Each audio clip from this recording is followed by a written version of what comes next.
श्री राम जी का भी हम मंदिर निर्माण कर रहे हैं ना। मेरे भी कई मित्र जाने अनजाने मुझे पूछ बैठे, अरे दीदी आप तो ये सारी बातें करते हो, लेकिन सीता जी को तो राम ने वनवास में डाल दिया था, उनके साथ कितना बुरा किया, अग्नि परीक्षा किया, और उसको आप प्रभु मानते हो। ये तो दमनकारी है, इसे तो दमन क्या है सीता जी का। आप किस किस के मन में ये प्रश्न आता है कभी कभार? सुने होंगे, आता होगा मन में, आता होगा। ठीक है, सही है। क्या है इसमें ना एक बहुत सुंदर सा अभी हमारे चित्रकार को ही मान लीजिए, या फिर हमारे जो बॉलीवुड में रामानंद सागर के धार्मिक है ना, रामानंद सागर जी ने हमें जो स्पून फीड किया ना, तो हमें लगता है कि जो राम जी हैं वो एकदम फेमिनिन टाइप के हैं, वो क्या ही है बस ऐसे ऐसे, but he is always with a बो, धनु के साथ रहते हैं। आपको क्या लगता है वो फैशन शो कर रहे हैं?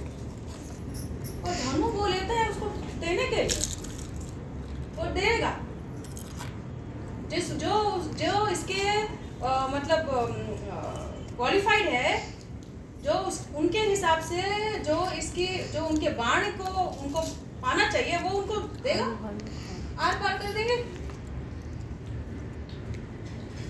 अभी ऐसे एक तेजस्वी, हम महापुरुष बोलेंगे अभी, because we are talking in terms of historical sense, okay. मेरे लिए तो वो प्रभु श्री राम है। अभी प्रभु हम क्यों बोलते हैं? क्योंकि उनके गुण विशेष ही इस प्रकार से हैं कि हमें उनको पूजा करने का इच्छा जाता है, ठीक है। भाव से ही भगवान होते हैं, है ना, हमारे में ऐसे लोग जिनके प्रति आपका भाव आता है वही भगवान। अभी ये श्री राम जी को वनवास दिया गया और वो चले गए। अभी है तो वो अयोध्या नरेश, उनका तो राज्याभिषेक भी हो चुका था, है ना, और सीता जी को हरण हो गया था। एक राजा होने के नाते उनके पास चॉइसेस कम होगी क्या? अगल बगल महिलाओं की कमी है क्या? आज भी बहुत सारे हैं आपके अगल बगल, ऐसे घुमा दो तो 10 है, और आप महाप्रतापी हो तो नेचुरल ना, बहुत सारी चॉइसेस हैं। लेकिन उन्होंने बोला कि मुझे ये सब नहीं चाहिए, मुझे मेरी सीता ही चाहिए, और उसके लिए आज के ज़माने में जीपीएस वीपीएस तो था नहीं ना, गूगल तो था नहीं, तो अपने कॉमन सेंस निकाल के हजारों किलोमीटर जाके श्रीलंका में ढूंढ के अपनी सीता को ढूंढ के लेके आए। कितना ज्यादा प्रेम होगा उस के प्रति। What a romantic story, die hard romance, है ना, कि उनके अलावा मेरे मन को कोई नहीं भाता, इस प्रकार से। अब दूसरे जो कंट्रोवर्शियल पार्ट है उसमें आते कि अग्नि परीक्षा बहुत आसान था। श्री राम जी दोबारा अयोध्या आ गए, वो अपने सिंहासन में विराजमान है, तो उनकी रानी है सीता माता, अभी प्रेग्नेंट भी हो गई हैं।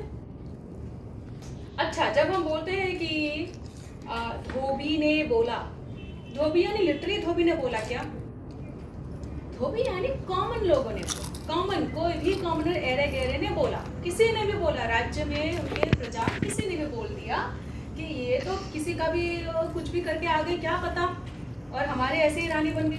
उस जमाने में रानी यानी हमारी माता जैसी, राज्य की माता, है ना, तो लोग अपनी राजा को अपने गार्डियन जैसे देखते हैं, अपनी रानी को अपनी गार्डियन जैसे देखते हैं, तो कोई भी वहां पे उस आसन में विराजमान होता है तो लोगों को ठेस पहुंचती है। प्रभु श्री राम को सब सत्य पता था, और उनको ये भी पता था कि यदि मैं सीता जी को ये अग्नि परीक्षा वगैरह कराऊंगा तो आने वाले समूचे काल में मुझे लोग थू करेंगे, उनको नहीं पता होगा क्या। पर उन्होंने क्या किया, उस समय पे एक ऐसा डिसीजन लिया जिसके लिए मेरा मन एकदम रो उठता है, क्योंकि वो ऐसा बहुत शॉर्टकट में बोलते हैं, मेरी रानी है तेरे को क्या, मेरी बीवी है तेरे को क्या बोल सकते थे। और राजा है तो हर कोई सुनते, कौन प्रतिवाद करता, कोई नहीं करता। आसान था, उनका जीवन अच्छे से खुशी खुशी चला जाता। पर उन्होंने क्या चूज किया, उस समय पे उन्होंने चूज किया कि सीता जी को अग्नि परीक्षा दे। अच्छा, वो अगर मान लीजिए ऐसा वो कर देते कि अग्नि परीक्षा की आवश्यकता नहीं है, तो आज हम क्या करते, आज आप और मैं यहीं पे बैठ के ऐसे भी बोल सकते थे ना, कदाचित सीता जी की जो बच्चे हैं, क्या पता रावण के ही होंगे, क्या पता। राम जी को वो भी पता था, तो उन्होंने सीता जी के पवित्रता पर उनको एक क्षण भर भी कभी उनके मन में कोई शंका नहीं था। उन्होंने बोला तुम लोगों के सामने प्रूव करो कि तुम पवित्र हो, मेरे लिए नहीं, लोगों के लिए, आने वाले भविष्य काल के लिए तुम प्रूव करो। हाँ, ये प्रूव करते करते हो सकता है कि लोग मेरे ऊपर प्रहार करेंगे, मैं वो सारे प्रहार लेने के लिए तैयार हूँ, पर तुम्हारे ऊपर कोई आंच नहीं आनी चाहिए। कितने पुरुष आज अपनी महिला पे उतना विश्वास दिखाते हैं, मुझे बताइए। आज लोग पुत्र मोह के कारण अपनी सारी जनता को त्राही त्राही कराने के लिए रेडी रहते हैं। उस समय पे उन्होंने अपनी पुत्र, प्रेग्नेंट औरत, यानी उनके भविष्य के राजकुमार, जिनको वो बाद में जाके मार भी सकते थे, एक युद्ध हो ही गया था और थोड़े ही कारण वो बच भी गए। इतना सब कुछ दांव में कौन लगाता है, बताइए मुझे। He is a case of serial disaster. Shri Ram He is a case of serial disaster. उनके पास एक के बाद एक केवल और केवल उनके जीवन में केवल और केवल अंधकार ही आए। राज्याभिषेक हुआ, तुरंत वनवास के बाद आए तो भी ऐसा, उसके बाद फिर प्रेग्नेंट हुई तो भी उनको बीवी को छोड़ना पड़ा, फिर उसके अपने बेटे के साथ ऐसा, फिर उनका इट इज लाइक एक के बाद एक, सांस लेने का मौका नहीं मिला बेचारे को। पर कभी उनके मन में आपने कोई कटुता देखी क्या? He's full of bliss. He is full of giving. कि हम इसके बावजूद भी हम सत्य धर्म का कैसे हम स्थापना करें, वही सोचते रहे। और प्रति पद में सीता जी ने उनका साथ निभाया, और वैसी महिमामयी सीता होने के लिए भी अपने में वो कैरेक्टर होना चाहिए, वो स्ट्रेंथ का कैरेक्टर होनी चाहिए।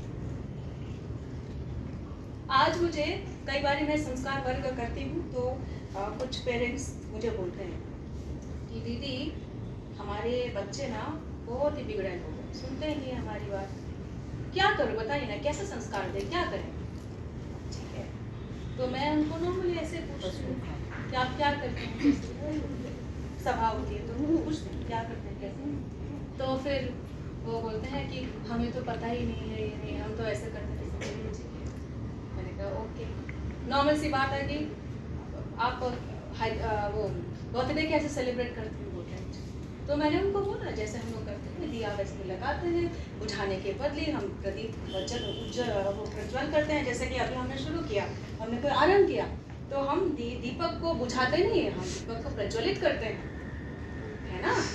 तो केवल इस ऐसे कुछ मूल बातों को लेकर आप आरंभ कीजिए। तो किसी ने बोला नहीं नहीं दीदी वो तो ठीक है, मुझे लगता है ना हमें हवन कराना चाहिए, ये करना चाहिए, वो करना चाहिए। मैंने कहा ठीक है, वो हवन ठीक है। फिर मैंने बोला कि केक भी लेके आइए, क्योंकि बच्चे को केक पसंद है, बर्थडे यानी उसके लिए केक प्राइम अट्रैक्शन होता है, उसको आप हटाइए मत अभी, बस काटने के बदले या तो आप अच्छे से उनको दीजिए और बच्चों के साथ खेलने दीजिए, इंस्टा में जाइए, फेसबुक उसको वायरल करिए अपने बच्चे के वीडियो। तो बोले कि अच्छा ठीक है, तो बोले कि हाँ ये बात तो सही है। फिर बोले कि अच्छा आपने ऐसे क्यों बोला, मन में ऐसी बात। तो मैंने कहा कि देखिए ऐसा है कि आपके बच्चे को ना आपके फेसबुक का, आपका ट्विटर का पूरा एक्सेस होता है। कहते हैं हाँ।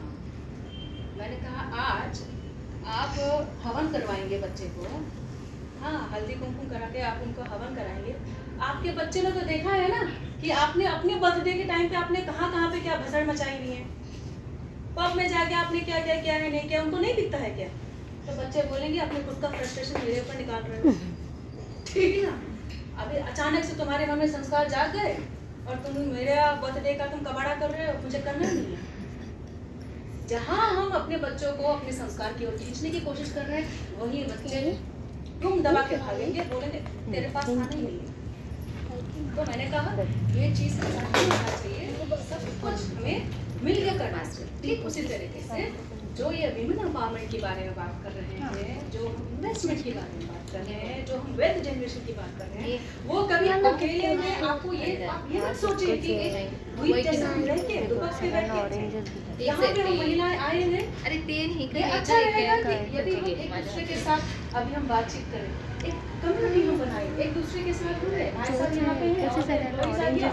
यदि हम एक संवाद करें, एक दूसरे की हम कैसे मदद कर सकते हैं, आपकी क्या स्पेशलिटी है, आप क्या सोचते हैं, उनका क्या है, इस प्रकार से यदि हम नेटवर्क बनाएं और उसको अगर हम आगे लेके जाएं तो ही ये सारा काम अच्छे से ठीक है। इसी के साथ मैं अपनी वाणी को विराम दूंगी।